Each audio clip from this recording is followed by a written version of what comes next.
हरे कृष्णा कृष्ण कृष्ण हरे हरे, हरे राम राम राम हरे हरे।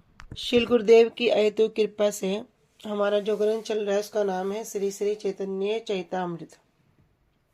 श्री श्री चैतन्य चैतामृत ग्रंथ के अंतर्गत हम श्रवण कर रहे हैं मध्य लीला 20वां अध्याय। प्यार संख्या आ चुके हैं 319 और पेज संख्या 275। अभी तक हमने श्रवण किया कि ब्रह्मा और शिव के विषय में कि ब्रह्मा जी क्या हैं और वो रजोगुण को धारण करके क्या करते हैं, सृष्टि करते हैं, और शिव जी तमोगुण को धारण करके संहार करते हैं। किंतु विष्णु क्या है, विष्णु साक्षात कृष्ण के ही अंश हैं, तो उनमें माया से कभी भी युक्त नहीं है, माया कभी भी उनको आच्छादित नहीं कर सकती। इसी के उदाहरण में ब्रह्म संहिता के अंतर्गत हमने इस श्लोक को श्रवण किया था। दीपार्चिरेव ही दशांतरम अवपेत्य दीपायते विवृत हेतु समान धर्मा यस्ता दृगेव ही चा विष्णु तया विभाति गोविंदमादि पुरुषम तमहम भजामि। स्वयं ब्रह्मा जी जब भगवान की स्तुति करते हैं तब कह रहे हैं कि जिस प्रकार एक दीपक क्या करता है, अन्य अन्य दीपक में जब लो प्रदान करता है तो जितना मूल दीपक की जो सत्ता है, जितना मूल दीपक प्रकाश प्रदान करता है, जितना मूल दीपक अपने प्रकाश से उज्जवल करता है, उसी प्रकार उसके द्वारा प्रज्वलित अन्य अन्य दीपक भी उसी समान धर्म से युक्त होते हैं। कि अर्थात जो मूल दीपक है, मूल दीपक से अन्य दीपक को जलाने पर अगर उसे अलग स्थान पर रख भी दिया जाता है तो उसका प्रकाश मूल दीपक के जैसा ही शक्तिमान होता है। इसी तरह जो पूर्ण पुरुषोत्तम भगवान हैं, जो गोविंद हैं, वे भी क्या करते हैं, अपना विस्तार करके अनेक अनेक विभिन्न विभिन्न विष्णु रूपों में करते हैं, और जो समान रूप से प्रकाशमान होते हैं, शक्तिमान होते हैं, ऐश्वर्यवान होते हैं। तो यहाँ ब्रह्मा जी कह रहे हैं कि मैं उन पूर्ण पुरुषोत्तम भगवान गोविंद की पूजा करता हूँ। तो हमने श्रवण भी किया था पहले भी कि सिद्धांत तत्वस्तु भेदे अपि श्री ईश कृष्ण स्वरूपयो रसने उत्कृष्टो, कि जो सिद्धांत और तत्व की दृष्टि से देखते हैं तो भगवान में और भगवान के अन्य रूपों में, राम, नरसिंह, वामन, किसी भी रूप में कोई भी अंतर नहीं है। जो कार्य कृष्ण कर सकते हैं वही भगवान के अन्य अन्य रूप भी कर सकते हैं। वही कार्य राम भी कर सकते हैं, वही कार्य नारायण जी भी कर सकते हैं, वही कार्य विष्णु भी कर सकते हैं, वही वराह भी कर सकते हैं, वही वामन देव भी कर सकते हैं, सब कर सकते हैं। किंतु जब रस की दृष्टि से देखते हैं तो भगवान में, कृष्ण में 4 जो गुण हैं उसकी अधिकता है। अभी जब हम अभी परसों कथा में गए थे तब गुरुजी भी इस बात को कह रहे थे कि यशोदा मैया ने क्या किया, 2 बच्चों को जन्म दिया, एक महामाया को और एक लड़के को। तब जो पूर्ण पुरुषोत्तम जो कृष्ण है, जो भगवान है, अब एक नंद बाबा गोकुल मथुरा से क्या कर रहे हैं, गोकुल में लाए हैं, तो वहां पर तो 2 हो जाने चाहिए थे। भाई लड़की को लेके गए, महामाया योग माया को लेके गए, किंतु वहां पे 2 होने चाहिए थे, फिर भी वहां पे एक क्यों है? क्योंकि जो अंश कृष्ण है वो पूर्ण पुरुषोत्तम कृष्ण में मिलकर एक हो जाते हैं। जो मथुरा से जो अंश कृष्ण जा रहे हैं, जो देवकी के गर्भ से हुए हैं, जब वे गोकुल में जाते हैं तो वे उसमें मिलकर उनके अंदर जाकर एक हो जाते हैं, क्योंकि वहां पर पूर्ण पुरुषोत्तम भगवान है। ठीक है, आगे हम आ चुके थे मनवंतर अवतार।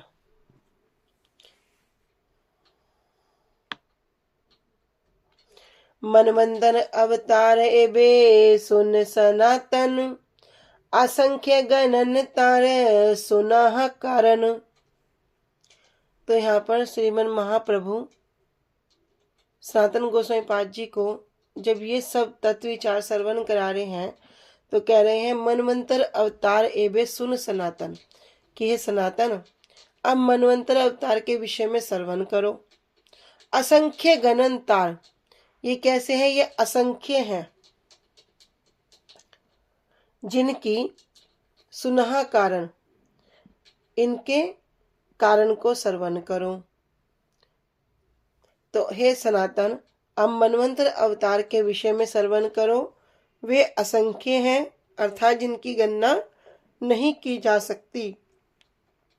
उनके स्तोत्र के विषय में सुनो।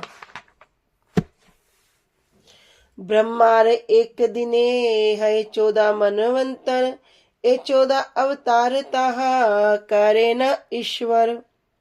ब्रह्मार एक दिने, ब्रह्मा जी के एक दिन में है 14 मनवंतर, 14 मनवंतर होते हैं। 14 मनवंतर अर्थात 14 मनु परिवर्तन होते हैं। ए 14 अवतार तहा करेन ईश्वर। ए 14 अवतार, और ये जो 14 अवतार हैं उस समय क्या करते हैं? पूर्ण पुरुषोत्तम भगवान का अवतार प्रकट होता है। तो ब्रह्मा के एक दिन में 14 मनु बदलते हैं और इनमें से प्रत्येक मनु के शासन काल जब में पूर्ण पुरुषोत्तम भगवान का एक अवतार प्रकट होता है। मतलब ब्रह्मा के एक दिन में भगवान प्रकट होते हैं। तो जो ब्रह्मा का जो एक दिन है, ये श्लोक कह रहा है कि इसकी गणना कैसे की जा सकती है कि ब्रह्मा जी के एक मास मतलब 30 दिन, 30 दिन में 420 मनवंतर आते हैं। ब्रह्मा जी के 30 दिनों की बात करें तो उसमें 420 मनवंतर अवतार होते हैं। और ये ब्रह्मा जी की आयु कैसी है? कह रहे एक वर्ष मतलब 360 दिनों में 5040 मनवंतर होते हैं। इस तरह यदि ब्रह्मा जी की 100 वर्ष की आयु में कुल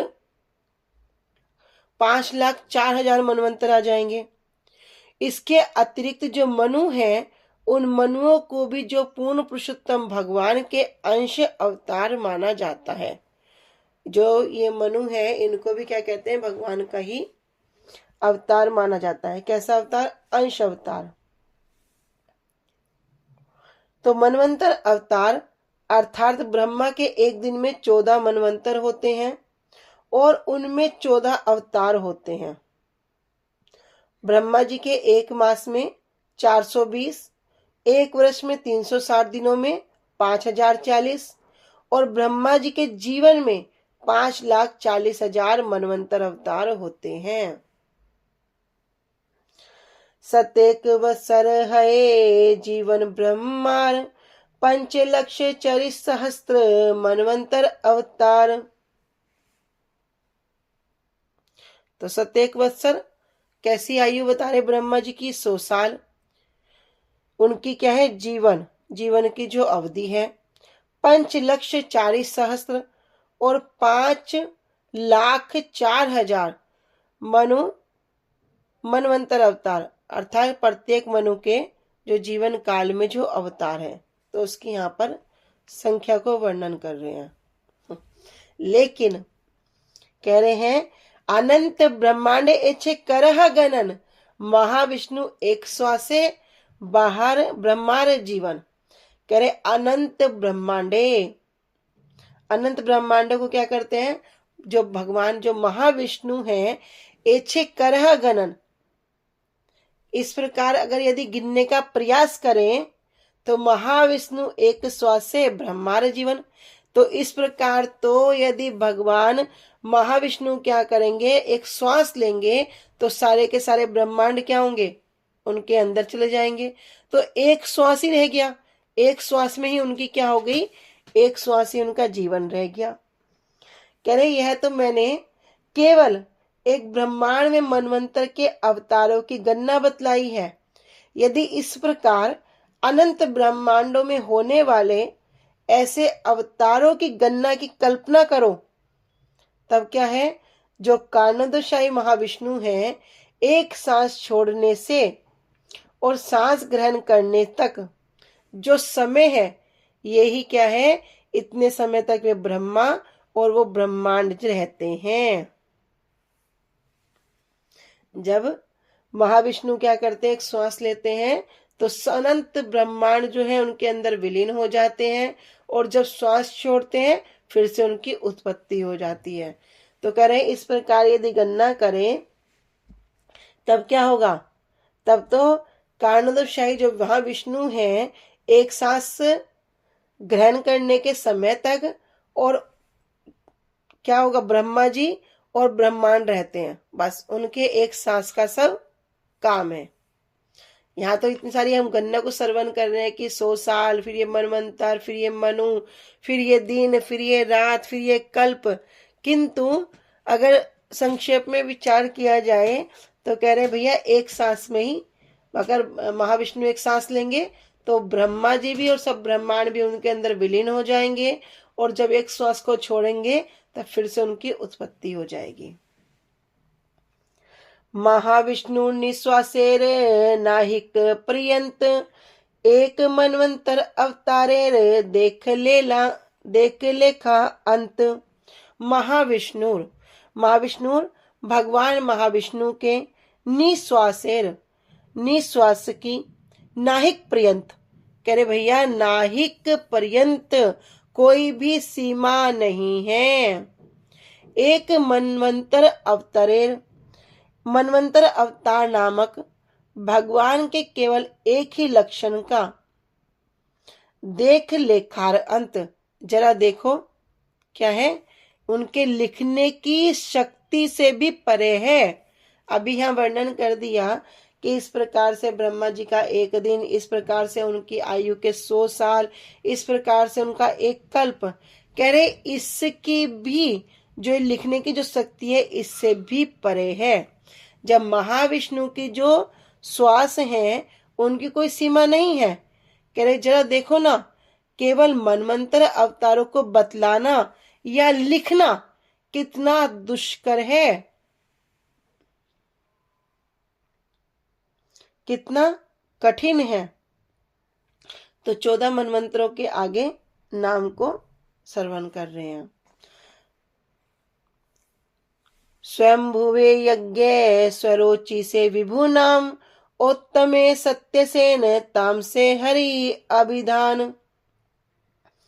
स्वयंभुवे, स्वयंभु मनवंतर में, यज्ञ, यज्ञ नामक अवतार, स्वरोचि से, स्वरोचिस मनवंतर में, स्वरोचिस मनवंतर में, विभु नाम, ये क्या है, विभु अवतार नामक, उत्तमे सत्यसेन, उत्तम मनवंतर में सत्यसेन, ताम से हरि अभिधान, और तामस मनवंतर में हरि नाम, मतलब जो इनके नाम बता रहे और मनवंतर के नाम बता रहे कि किस किस प्रकार से उनका अवतार हुआ है।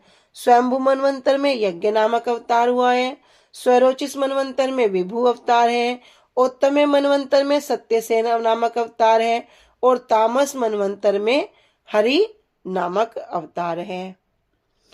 आगे कह रहे रेवते वैकुंठ चाक्षु से अजित, वैवस्वते वामन सावर्ण्य सार्वभौम, दक्ष सार्वन्य ऋषभ गणन, के रेवते मनवंतर में वैकुंठ नामक अवतार, चाक्षुषे मनवंतर में अजित नामक अवतार, वैवस्ते मनवंतर में वामन नामक अवतार, सावर्ण्य, सावर्ण्य मनवंतर में सार्वभौम, सार्वभौम नामक अवतार, दक्ष सार्वन्य अर्थात दक्ष सार्वन्य मनवंतर में ऋषभ नामक अवतार हुआ है। आगे कह रहे ब्रह्म सावर्ण्य विश्वक सेन, धर्म सेतु धर्म सावर्ण्य, रुद्र सावर्ण्य सुदामा, योगेश्वर देव सावर्ण्य। ब्रह्म सावर्ण्य अर्थात ब्रह्म सावर्ण्य मनवंतर में विश्वक्सेन नामक अवतार, धर्म सेतु नामक अवतार, धर्म सावर्ण्य मनवंतर में रुद्र सावर्ण्य मनवंतर में सुदामा नामक अवतार, योगेश्वर नामक अवतार, देव सावर्ण्य मनवंतर में इंद्र सावर्ण्य वृद्ध भानु अभिधान, एई 14 मनवंतर 14 अवतार नाम। इंद्र सावर्ण्य मनवंतर में वृद्ध भानु नामक अवतार, एई 14 मनवंतर, इन 14 मनवंतरों में 14 अवतार नाम। ये क्या है? इन 14 अवतारों के ये नाम हैं। तो यहाँ पर 14 मनवंतर बता दिए, उनके नामों को वर्णन कर दिया। कह रहे 14 मनवंतरों में 14 ही अवतारों के ये नाम हैं। स्वयंभू मनवंतर में यज्ञ, स्वरोचिस मनवंतर में विभु, उत्तम मनवंतर में सत्यसेन, तामस मनवंतर में हरि, रैवत मनवंतर में वैकुंठ, चाक्षुष मनवंतर में अजित, व्यवस्त्व मनवंतर में वामन, सावर्ण्य मनवंतर में सार्वभौम, दक्ष सावर्ण्य में ऋषभ, ब्रह्म सावर्ण्य में विश्वक्सेन, धर्म सावर्ण्य में धर्मसेतु, रुद्र सावर्ण्य में सुदामा, देव सावर्ण्य में योगेश्वर और इंद्र सावर्ण्य में वृद्ध भानु। तो भक्ति सिद्धांत सरस ठाकुर उपाध्याय जी अपने अनुभाष्य में वर्णन कर रहे हैं। कह रहे इन जो मनु है और जो इनके पिता हैं, इनके नामों की भी यहाँ पर सूची दी है। जैसे स्वयंभुव के विषय में कह रहे ब्रह्मा जी के पुत्र स्वयंभुव मनु, अर्थात कौन हो गए? ब्रह्मा के पुत्र। फिर स्वरोचिस अर्थात अग्नि के पुत्र स्वरोचिस। उत्तम जो प्रियव्रत के पुत्र हैं। तामस उत्तम का जो भाई है तामस। पांचवा कह रहे तामस का जुड़वा भाई रेवत। छठा चक्षुष देवता का पुत्र चाक्षुष। सातवां विश्वस्वार अर्थात सूर्य का पुत्र व्यवस्त्व। इसका उल्लेख भगवत गीता में वर्णन है 4 अध्याय के पहले श्लोक में। आठवां सूर्यदेव तथा उनकी पत्नी छाया का पुत्र सावर्णी। 9वां वरुण पुत्र दक्ष सावर्णी।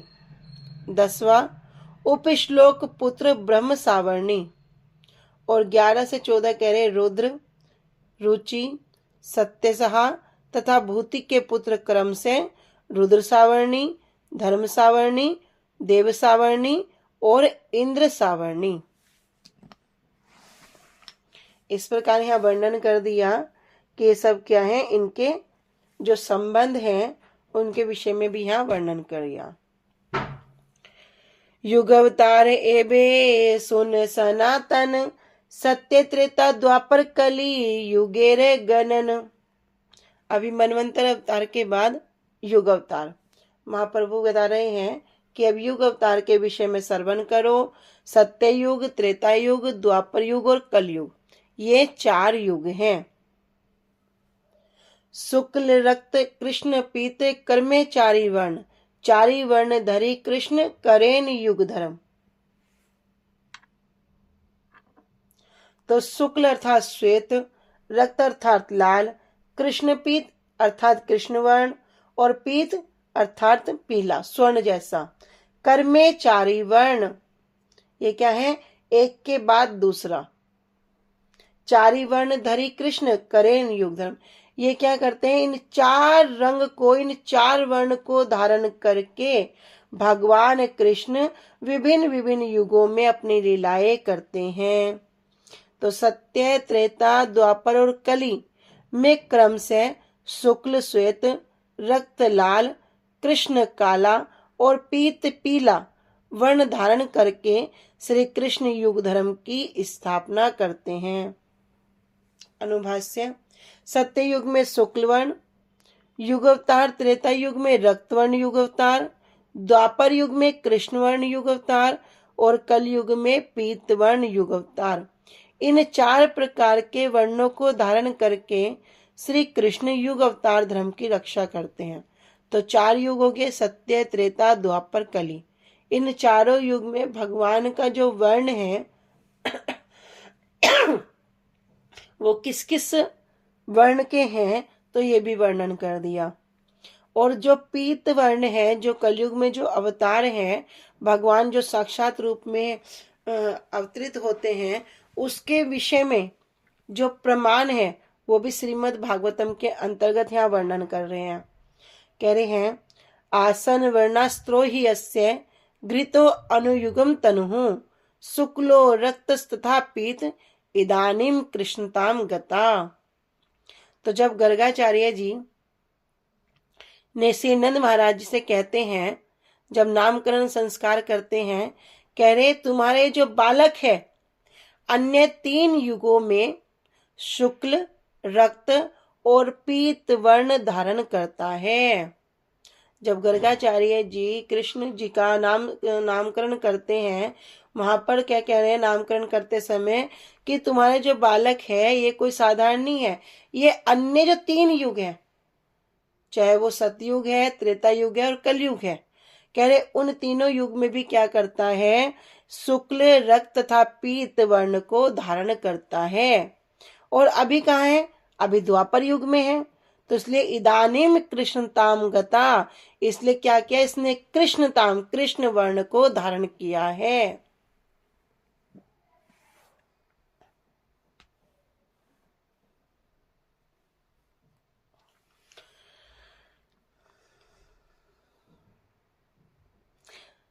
सतयुगे ध्यान कर्म कराए शुक्ल मूर्ति धरी, कद्रम के वर दिला जे हो कृपा करी।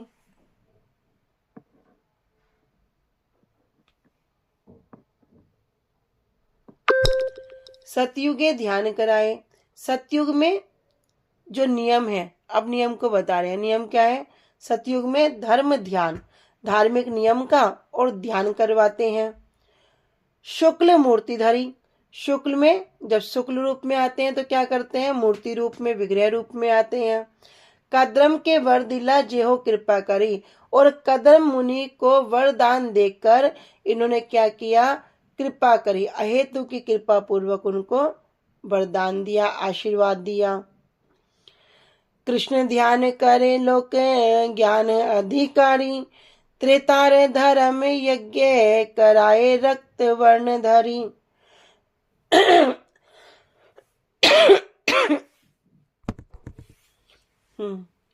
कह रहे हैं कि कृष्ण ध्यान करे लोक ज्ञान अधिकारी। सतयुग में क्या करते हैं लोग, सामान्यतः आध्यात्मिक ज्ञान में अग्रसर होते थे, तो क्या करते हैं, कृष्ण ध्यान, कृष्ण का सहज ध्यान कर सकते थे। जब त्रेता युग में आए, कह त्रेता युग में लोगों ने क्या किया, वृत्ति परक अपने जीवन को निर्वाह करने के लिए और अपने आप को अग्रसर करने के लिए क्या करना दिया, बड़े बड़े यज्ञ संपन्न करने लगे। इसलिए क्या किया, भगवान ने रक्त वर्ण धारण करके इन सबको प्रोत्साहित किया। तो यहाँ कह रहे हैं कि जब कद्रम मुनि जो प्रजापतियों में से एक थे, उन्होंने मनु की पुत्री कौन, देवहूति के साथ विवाह किया और उनके पुत्र हुए भगवान कपिल देव जी। कद्रम मुनि की तपस्या से भगवान अत्यधिक प्रसन्न हुए और उनके समक्ष श्वेत रूप में प्रकट हुए। तो ये घटना कब की है, सतयुग की, जब लोग ध्यान करने में अभ्यस्त थे, मतलब उनको अलग से कोई चेष्टा नहीं करनी पड़ती थी। लेकिन सतयुग में तो लोग सामान्यतः अपना जो आध्यात्मिक ज्ञान है, आध्यात्मिक जो बल है, उसमें अग्रसर होते थे और भगवान का ध्यान सहज ही कर लेते थे। तो सतयुग में भगवान शुक्ल वर्ण धारण करके ध्यान कर्म को संस्थापित करते हैं। उन्होंने ही कृपा करके कदम ऋषि को वर प्रदान किया था। और जो ज्ञान के अधिकारी व्यक्ति सतयुग में श्री कृष्ण का ध्यान करते हैं, त्रेता युग में भगवान रक्त वर्ण धारण करके त्रेता युग के जो युग धर्म है यज्ञ को स्थापित करते हैं। अमृत प्रभा भाष्य में श्रील भक्ति विनोद ठाकुर जी कह रहे हैं, कद्रम प्रजापति जिन्होंने मनु की कन्या देवहूति से विवाह किया और जिनके पुत्र कपिल देव हुए, उनकी तपस्या से प्रसन्न होकर भगवान ने शुक्ल मूर्ति में उन्हें दर्शन दिया।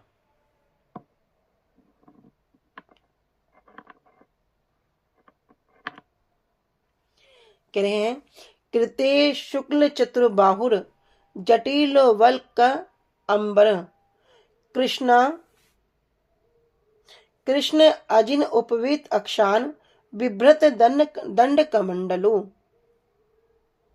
करे कृत्य अर्थात सतयुग में शुक्ल श्वेत रंग से युक्त तथा शुक्ल नाम के चतुह बाहु 4 भुजाओं वाले जटिलों जटाओं से युक्त वत्कल अंबर कहते हैं वृक्ष की छाल के वस्त्र पहनकर कृष्ण अजिन काले रंग के हिरण की चर्म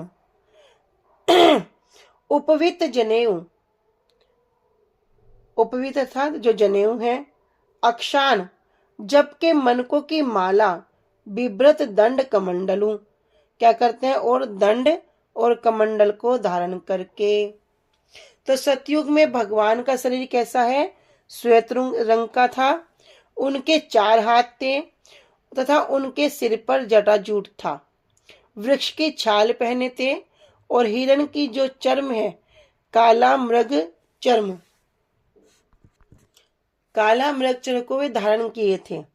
वे उपवीत अर्थात जनेऊ पहने थे, गले में रुद्राक्ष की माला धारण किए थे और दंड और कमंडलू लिए थे। और कौन थे? वे ब्रह्मचारी थे। अभी ये हो गया सतयुग के उनके श्वेत रंग का वर्णन। अभी आगे बताएंगे कि अर्थात सतयुग में भगवान का जो श्री विग्रह का रंग श्वेत होता था, उनकी 4 भुजाएं और सिर पर जटा होती थी।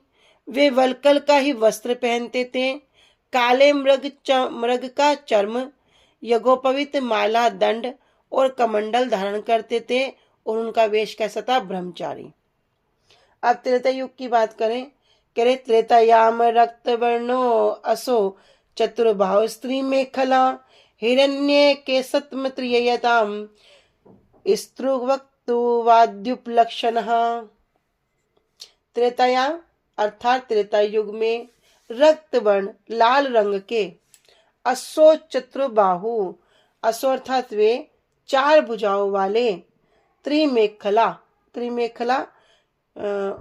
जो मतलब 3 वृत्ताकार रेखाओं से जो युक्त हैं, जो उदर में 3 रेखाओं से जो युक्त हैं, हिरण्य केशः और सुनहरे बालों से युक्त हैं, त्रि आत्मा जिनके स्वरूप में से वेद प्रकट होते हैं, स्त्रुक स्रुव आदि उपलक्षणम जो शुक्र तथा सुरवा नामक यज्ञ के करे चम्मच चिन्हों को धारण किए हुए थे।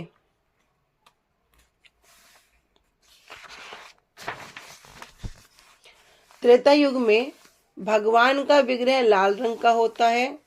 उनकी 4 भुजाएं होती हैं। कटी भाग में उदर में 3 मेखला धारण करते हैं। उनके केस सुनहरे होते हैं। वे वेद प्रतिपादित वेदों को प्रदान करने वाले यज्ञ के रूप में रहकर शुक्र और सुरवा आदि यज्ञ पात्रों को धारण किया करते हैं।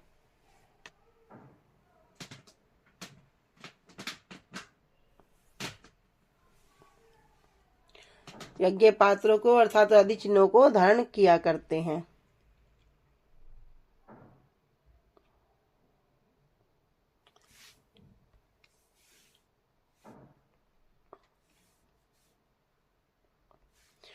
कृष्ण पद अर्चन है द्वापेर धर्म कृष्ण वर्ण कराए लोके कृष्ण अर्चन कर्म।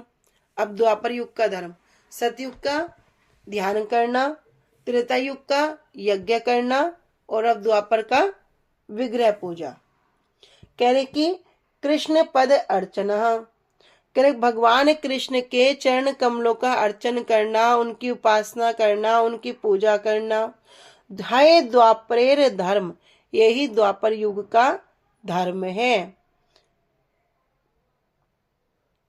कृष्ण वन कराए लोके कृष्ण अर्चन कर्म, और कृष्ण वन काले रंग में जो भगवान कृष्ण का जो रूप है, क्या कराते हैं, उसी रूप में लोगों से भगवान कृष्ण की जो पूजा के कार्य हैं वो सब संपन्न कराते हैं।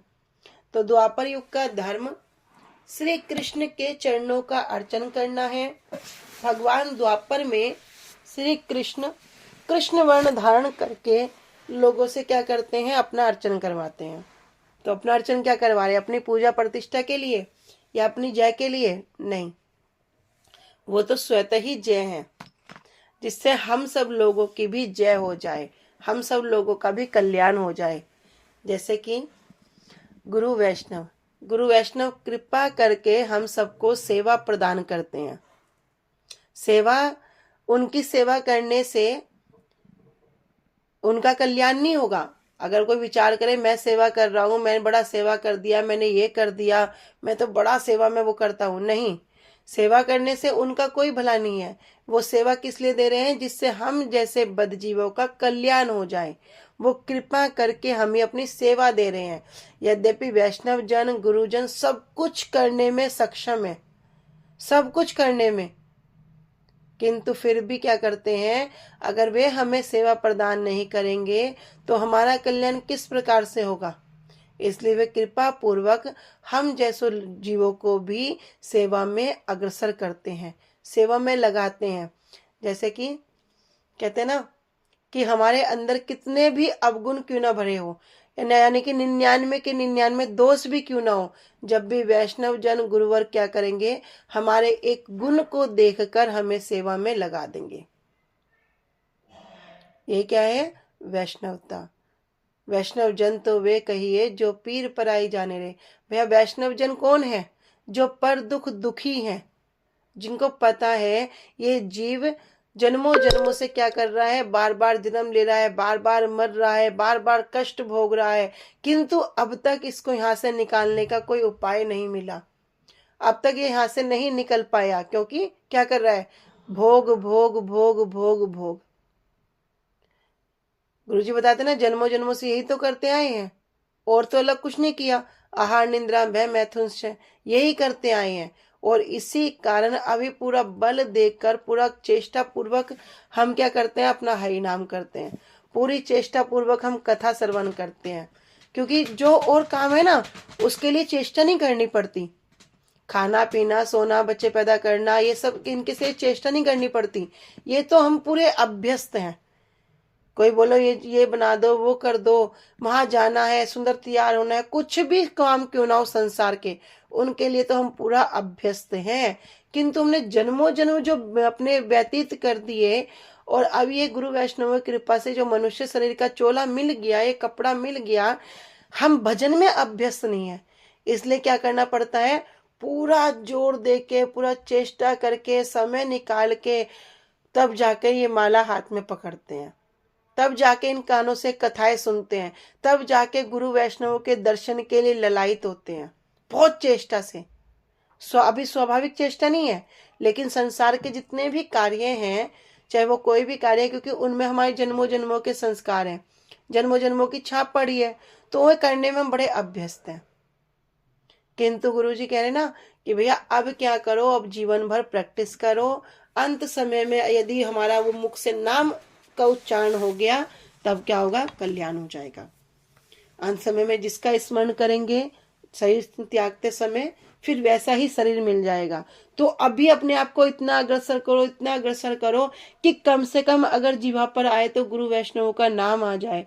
गुरु वैष्णवों का नाम आने से कहीं गुरु वैष्णवों के पास सेवा रूपी कोई कार्य मिल जाए, कोई किसी तरह भी उनके आसपास पड़े रहे, तो भी उनको स्पर्श होकर आने वाली हवा से ही हमारा कल्याण हो जाएगा।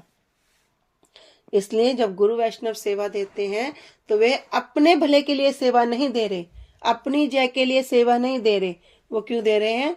हम सबके भले के लिए, हमारा कल्याण के लिए सेवा देते हैं। हम रोज जय ध्वनि करते हैं, रोज जय ध्वनि करते हैं। क्यों करते हैं? उनकी जय देने के लिए। वो तो पहले से ही जय है, उन्हें जय की आवश्यकता नहीं है, लेकिन हम उनकी जय देने से हमारी जय हो जाएगी। कहाँ? इस माया के संसार से जय हो जाएगी। इसलिए हम ये जय ध्वनि देते हैं। इसलिए कहते हैं ना बार बार, आर किछु न करिया वैष्णवेर नाम लैया पुकारिया डाको स्वरे। भैया कलयुग का जीव है और कुछ नहीं कर सकता। श्रीमद् भागवत गीता का जो अंतिम श्लोक में कह रहे हैं ना, जो बड़ा इंपॉर्टेंट है, कह रहे मन मना भव मद भक्तो मध्याजी माम नमस्करो। कह रहे मन मना, अपने मन को मुझे दे दो। कह रहे प्रभु ये तो नहीं कर सकता, मेरा मन तो बड़ा चंचल है, सब जगह जाता है, मैं कहाँ कहाँ आपको अपने मन को दूंगा। कह रहे मद भक्तो, मेरा भक्त बन जाओ। कह रहे प्रभु ये भी नहीं बन सकता। भैया संसार में फंसा हुआ हूँ, घर में कोई मेरी स्त्री है, पुरुष है, बच्चे हैं, ये संसार है, इनका भक्त बनूं या आपका भक्त बनूं? ये भी नहीं बन सकता। कह रहे मध्या जी मेरा अर्चन कर लो, मेरी अर्चन पूजा कर लो। कह रहे प्रभु कौन 1-2 घंटा यहाँ पे घंटी बजाने बैठेगा, इतनी देर में तो मैं 50 काम कर लूंगा। कह रहे मैं ये भी नहीं कर सकता। कह रहे माम नमस्करू, कह रहे मुझे नमस्कार ही कर लो। लेकिन भैया कलयुग का जी बड़ा दुष्ट, बोला ये भी नहीं कर सकता प्रभु, आप तो अत्र तत्र सर्वत्र व्याप्त हो, कहाँ कहाँ आपको प्रणाम करूं, ये भी नहीं कर सकता। तो क्या करे? कह रहे बस एक ही उपाय है, इन वैष्णवों का नाम, इनकी जय ध्वनि। इसलिए बार बार कहते हैं आर किछु ना करिया वैष्णवेर नाम लैया पुकारियो डाको स्वरे। भैया जब कोई आकुल व्याकुल होकर इन वैष्णवों के नाम को पुकारता है, इनको बड़ा अपने ध्वनि से इनको उच्चारण करता है, तब क्या होगा? तब उसका कल्याण हो जाएगा। लेकिन वो आकुल व्याकुलता कब आएगी? जब हम इन महिमा को श्रवण करेंगे, जब जानेंगे वैष्णव कौन है, वैष्णवता क्या है, ये जो हमें देने आए वो कैसी वस्तु है। इस संसार में जितनी भी धन संपदा को अगर एक तरफ रख दिया जाए और गुरुदेव के दिए हुए हरिनाम को एक तरफ रख दिया जाए, तो भी वो हरिनाम सब वस्तु पर भारी है। कहते ना जब हल्की वस्तु पर भारी वस्तु डाल दो, तब क्या होगी? हल्की वस्तु का अस्तित्व खत्म हो जाएगा। इसलिए जो हृदय में काम, क्रोध, लोभ, मोह, मद, मत्सर, ये जो सब बढ़ा हुआ है, लेकिन अभी किस लिए? संसार के लिए। लेकिन जब यही सब भगवान के चरणों में लग जाएगा, इस हल्की वस्तु पे जब भारी वस्तु गिर जाएगी, फिर इसका कोई भी आभास नहीं रहेगा। तो ये संसार क्या है? हल्की वस्तु है।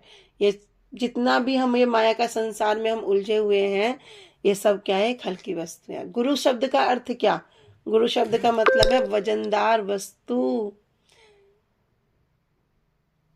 तो गुरु वैष्णव जो सेवा दे रहे हैं, जो हम जय ध्वनि करते हैं, जो हम पूजा अर्चन करते हैं, जो हम हरि नाम करते हैं, जो हम कथा श्रवण करते हैं, ये कभी भी हम अपने बल से नहीं कर सकते। ये सब गुरु वैष्णवों की हम सब पे अहेतु की कृपा है। इसलिए भगवान भी अनेक अनेक रूपों में आकर हमसे उस सेवा को ग्रहण करते हैं। अभी विग्रह रूप में आए हैं। विग्रह अर्थात विशेष रूप से ग्रहण करते हैं। सेवा करोगे ग्रहण करेंगे, अपराध करोगे ग्रहण करेंगे। तो कहते ना भगवान भी क्यों कृपा कर रहे हैं? भगवान कोई स्वतः कृपा नहीं कर रहे हैं। कह रहे मया अनुकूले नभस्वतम पुमान भवाब्दी नतरे से आत्मा। जब कोई जीव इस प्रकार का मनुष्य जन्म, दुर्लभ मनुष्य जन्म को पाकर भगवान क्या करता है? गुरुदेव का आश्रय ग्रहण करता है। गुरुदेव इस नाव रूपी नौका को चलाने के लिए क्या करते हैं? केवट रूप में वहां विद्यमान होते हैं। तब जाकर भगवान उस नाव के अनुकूल वायु प्रदान करते हैं, तब जाकर करते हैं। कोई सोचे मैं सीधा सीधा भगवान के पास चला जाऊंगा, मेरे पे कृपा हो जाएगी। भैया जन्मों जन्मों व्यतीत कर दो, लेकिन कृपा नहीं हो सकती। इसलिए कह रहे हैं ना, सिद्धि भवती वा नेति संशयो अच्युत सेवी नाम निसंशयसु तद भक्ता परिचर्या आत्मनाम। कह रहे सिद्धि भवती वा नेति, कोई भगवान की सेवा करेगा, भैया सिद्धि प्राप्त हो भी सकती है, नहीं भी हो सकती है, संशय है, मैं नहीं कह सकता। लेकिन जो उनके भक्तों की निशंसस्तु तद भक्ता, जो उनके भक्तों की सेवा करता है उसको सिद्धि प्राप्त होगी ही होगी, इसमें कोई भी संशय नहीं है।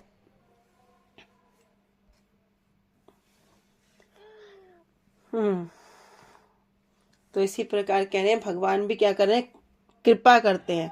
जब ऐसे गुरु वैष्णव कृपा करते हैं तो भगवान भी क्या करते हैं, फिर उसी नाव के अनुकूल वायु प्रदान करते हैं, और फिर ये जो ठीक ठीक मार्ग में अग्रसर होकर जो गुरुदेव वास्तव वस्तु देने के लिए आए हैं उसमें हम अग्रसर होकर भगवान के चरण कमलों की सेवा में विराजमान होंगे। ठीक है, आज हम यहीं तक रखते हैं, आगे कल श्रवण करेंगे। वांछा कल्पतरुभ्यश्च कृपा सिन्धुभ्य एव च पतितानां पावनेभ्यो वैष्णवेभ्यो नमो नमः। श्री गुरुदेव की जय। जय। अनंत कोटि वैष्णव वृंद की जय। निताई गौर प्रेमानंदे हरि हरि बोल। हरे कृष्णा, सभी को दंडवत प्रणाम। हरे कृष्णा दीदी, दंडवत प्रणाम।